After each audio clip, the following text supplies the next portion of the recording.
What is going on, everybody? Welcome back to another episode in the Road to Glory career mode, and boy, do we have an episode for you today. Sit back, relax, and enjoy what is to come for you all. Now, game one, we're facing off against Burton Albion. The first game we decided to sim because we had the home advantage. Sukasev and Van Bergen scoring the first two before Takefusa Kubo got one, and Van Bergen got a second. The Dutch winger is unbelievable. At the moment, he's continuing his form, and he finds himself fighting for the Golden Boot here in League One. And that's only considering, if you forget about his goals, we've still got players scoring. Weah, for example, a few other guys as well. So, yeah, another two for Van Bergen. He's on fire as it comes into this one. But the main focus of today's episode, you'll see it coming up in a moment, and you might be able to get it from the title. We have been fighting hard for results here in League One. Let me just say that for sure. So, we went into this game here against Shrewsbury away from home after we just got a few, emails back regarding some youth players. And after 20 league games had been played, we were 10 points clear at the top of League One. Feeling very confident about our time right now. Feeling like we were going to walk over this league. You remember, actually, back in FIFA, was it 17, with Hartlepool, we actually went unbeaten in our entire League One campaign. Of course, we can't do that anymore because we sadly lost to Peterborough in a 2-1 defeat not so long ago. But yeah, we actually went undefeated in our Hartlepool one, so we might be able to get a similar amount of points to that one. However, we weren't starting games off very well today. I don't know what it was really about us, whether or not it was just the overall kind of speed of which I was playing at, and maybe it was just the team selection, the way we set up from the offset. But all I knew is that when we went into game here against Shrewsbury, we were behind after 26 minutes. And it took me having to switch around the team slightly, play around with formation for us to really find something in the game. Because up until this point, we were poor. We were really, really poor. And going down 1-0 is what we deserved. Because I've got to say, Shrewsbury were the better side. But we were fighting hard, trying to find our way back into the game. And we eventually got back into it. Wes Thomas, 10 minutes later, putting us back on level terms. After I'd switched it ever so slightly, we were playing a standard 4-4-2. At this point, I'd swapped it. I went to the 4-1-2-1-2. And played, obviously, the wingers with like a CDM, just trying to hold down that spot and playing Ethan Shaw just in front, pretty much. So that was like the aim, I guess, pretty much to make sure we didn't concede another one. And we moved forward into the second half. Shaw's ball in towards Thomas. Thomas to Janssen. Janssen to McGuinness. Lovely football from Grimsby. If only we could have finished this one off, it would have been really, really good. But yeah, we couldn't do it. Nevertheless, we continue with the pressure. Van Bergen now picking up the loose ball quite deep, actually. It was from a corner we sent this one. It was cleared out, but then look at this from Van Bergen, finding Rodney Janssen. I mean, it is just unbelievable. One Dutchman to another one, and it was 2-1 Grimsby. Credit, though, has to go to Mitchell Van Bergen, because, again, he showed his class. Look at this. Deep. He's running it past, trying to find a pass somewhere. Eventually just holds onto the ball before feeding it.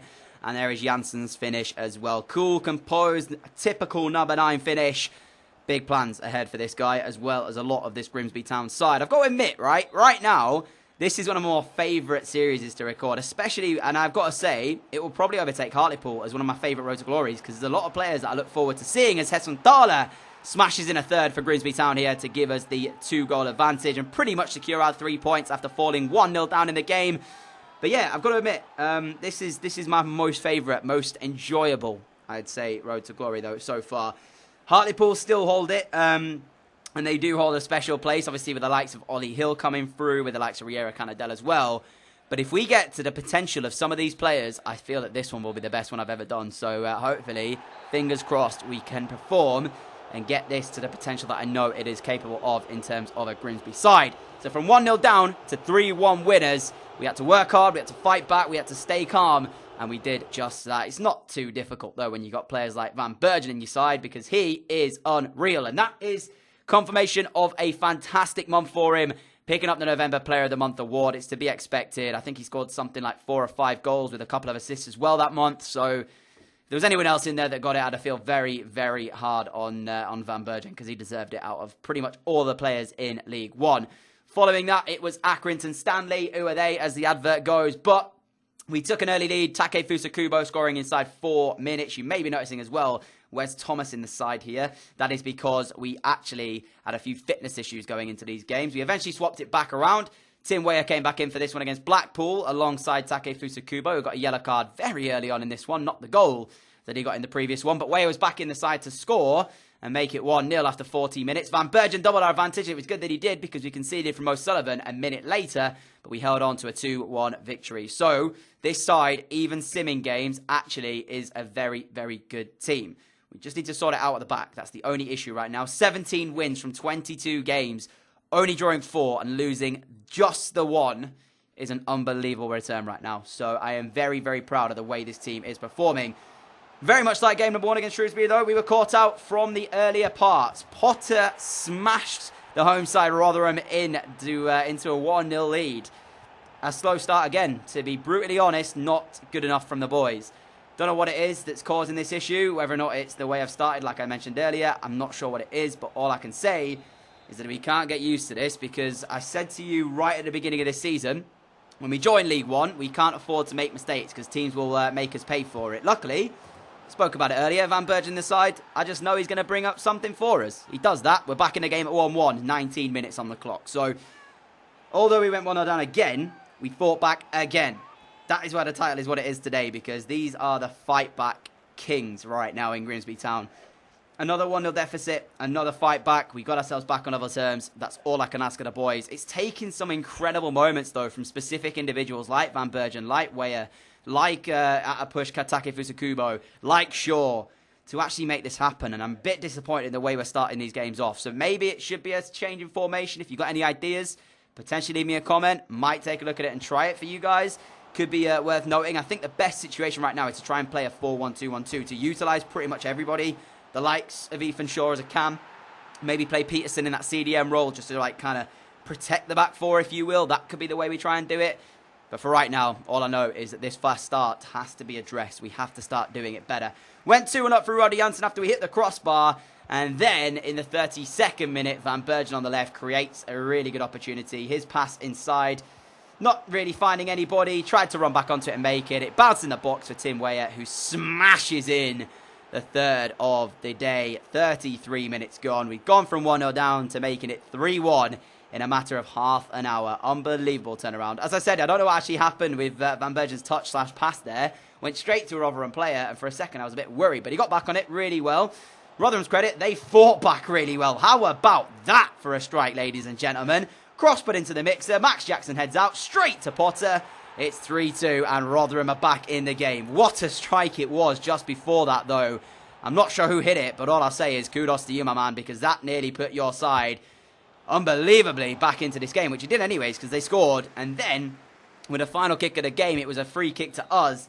With no real free kick, kings in the side, it's a bit difficult to really make something happen. You saw it with a poor effort from McNeil, but luckily we did enough to hold on to a 3-2 win. So poor start again, but we fought back. We got ourselves another win, even if it was a bit nervy in the last 15 minutes. With that last goal coming in from Rotherham, we still were able to hold on to the win. Then it was Doncaster. And again, I looked at this team and I thought to myself, on paper, we're looking at a better team. The only one I really fear is the pace of Miyachi down that left-hand side for them, of course, formerly of Arsenal. Very quick Japanese player. And I don't know, again, what happened, but 8 minutes in the game, Marquis found Crawford. Crawford to Marquis. How about that? Through a through ball, by the way, ladies and gentlemen, towards Miyachi. And he put Doncaster in front. Another one where we're falling a goal to 0 down. That's 3 out of 3 so far that we've played today. And in every single one of them, we've been a goal to 0 down. It's a recurring theme here. So, what are you expecting from this? That's right, for us to fight back. Or was it going to be the one case where we can't do it? Because I'm sure the more we do this, the more likely it is that we're not going to be able to fight back in one of these games. So, it's all well and good as doing it previously, but I don't want to have to keep relying on us fighting back in the games because it's not something that we should be doing. Nevertheless, we're going to have to do it here, though, if we want something out of the game. Janssen's ball through to Tim Weyer, surely going to be 1-1. Yeah, I was as surprised as any of you sat there at home right now gasping because I didn't know how he missed it. Considering the form he's in, that's horrific. Really, really is. And with 3 minutes to go, it looked like our luck had run out. But for what he missed earlier on, he's not going to miss that one. Picks it up on the edge of the area, smashes it in with a finesse shot. And it was a lot more tense, let's call it this time. The other games, yes, we went 1-0 down, but we fought back and we went 3-1 up. This time, it was 3 minutes to go and the score was still 1-0 to Doncaster. So it took a little bit more from us, but at least we still got the goal from Tim Weyer. The only worry was that it ended up being 3 minutes to go. On another day, we wouldn't have got that goal and it would have been a 1-0 defeat here. But that wasn't today because yet again, after going 1-0 down, we fought back to get the 1-1 draw, ladies and gentlemen. So, like I said earlier, not something I want to be relying on. I don't want to be known as the comeback, fight back kings because, we shouldn't be going 1-0 down in these games. But the fact that we are and are still able to fight back and get ourselves into the game and try and make something of it is obviously very good indeed. Then it was Fleetwood at home. Again, another sim one. You can see the side being changed around. Hassan Thala came in, playing that CDM role. Shaw as a cam, McGuinness, Kubo, and Wes Thomas back up front. They scored first to make it 1-0. We equalised through McGuinness to make it 1-1. Sadly, though, Fleetwood would beat us by scoring another one just before the full-time whistle. So, defeat there. And then we faced MK Dons. Van Bergen scoring before Gilby equalised and get a 1-1 draw for the home side. So defeat and a draw from the two sim games. Not the end of the world, but it's not what I was looking for. The only reason I sim those games is because we had this one here in the FA Cup that I wanted to play. Preston North End, ladies and gentlemen. And unfortunately, there is no starting 11 plays today for Ben Pringle, so we don't get a return of him. But again, this slow start came back to bite us in the backside. What a ball in from Maguire, by the way. And they took the lead. 9 minutes gone. Again, it's just, I don't know what's happening. Unbelievable finish. Fair play, Preston. I'll give you what you're worth because that was a great delivery and a great finish. But it comes from us defensively, making another mistake, allowing the cross to come in. Sukasev, I think it was, not strong enough, which you expect better from the 6-foot foreman. But, yeah, not a lot we could do. As well as, especially, there was no McNamee in goal. It was actually Watson who played in net for as a Scotsman. So, Watson the Scotsman. So it's a rhyme there. Van Bergen laying it in. McGuinness. Yep. Let's not talk about it. But again, poor from us. Maguire sent through. It's poor save. And then the rebound is in. And Preston are 2-0 up. You remember last season, right? Played in the FA Cup against MK Dons. We got handed quite the defeat against them. A 2-0 defeat when we played in that game. At home, especially here to Preston, I didn't want to repeat. But the way it was going, it looked like it was going to be just that. I didn't know what to make of this, but we got him in at half-time.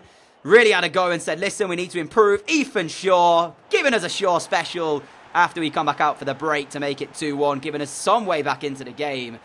But we still needed to find another one, and up until this point, we had been unbelievably poor. Another one, though, for Shaw to add to his collection. And it was just important he got that. It's his first in the FA Cup. And this is only like round 3 or round 4 as well, guys. So this isn't like it's massively in the future. In fact, I think this might even be round 2. But yeah, we just had to really work on it. And then we got a whole slice of luck here. Defender gets a touch on this, but he can't do enough to take it out the path of McGuinness, who runs through and slots home and made it Grimsby 2, Preston 2. At this point, we were in a 4-2-4 formation, playing ultra attacking. So I really wanted to go for this. I was pretty much saying to myself, regardless of whatever happens, we just have to go for it.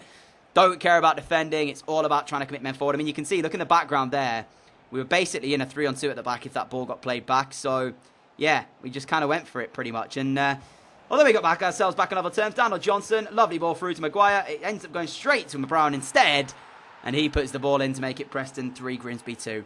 I was fuming. Absolutely fuming. I was saying to myself, I can't believe we've worked so hard to fight back to 2-2 after going 2-0 down to essentially throw it away again to make it 3-2. And if we get another goal in this game, we just have to count our blessings, really, because it's not often you get to fight your way back into a game 3 times. Do you know what I'm saying? So, yeah, Shaw finding his way through, though, to McNeil, and in the 81st minute, he smashes it in the top corner. You just couldn't write this. You really, really could not write this. On an episode where we fought back in every single game we've played today, we went 2-0 down in this one, fighting it back to 2-2, 3-2 down, to getting it back to 3-3. You just could not write this, ladies and gentlemen.